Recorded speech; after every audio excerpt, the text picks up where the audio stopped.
Bona tarda. Hola, bona tarda. Moltes gràcies per venir a l'entrevista. Ha portat el currículum? Sí, aquí el té. Moltes gràcies. De res. Veig que parla diferents idiomes. Català, castellà i anglès. Sí. Quin és el nivell de cada un dels idiomes? Miri, el català, el meu nivell és el D. Ahà. L'anglès, tinc el nivell C1. I el castellà és la meva llengua materna. Molt bé.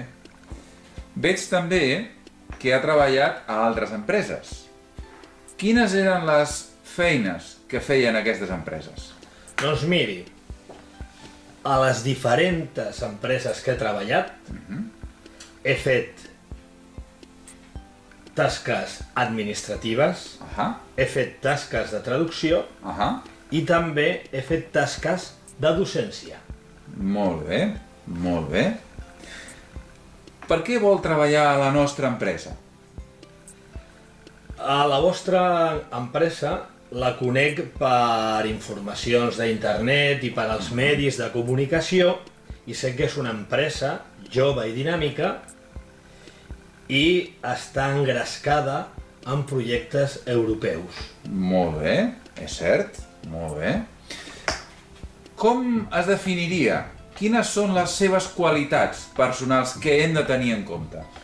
Miri, doncs jo em definiria com un treballador disciplinat, que li agraden els reptes i molt positiu.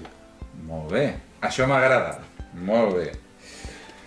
He vist que figura en el currículum que està vostè a l'atur. Per què? Sí, doncs perquè l'empresa a la que treballava va tancar a causa de la crisi. Molt bé, molt bé. Bé, veig que encaixa força bé en el perfil de treballador que estem buscant. Haig de comentar-ho amb el meu cap i també fer alguna altra entrevista més. Possiblement, la propera setmana podrem fer-li alguna trucada en positiu. Moltes gràcies per venir. Moltes gràcies.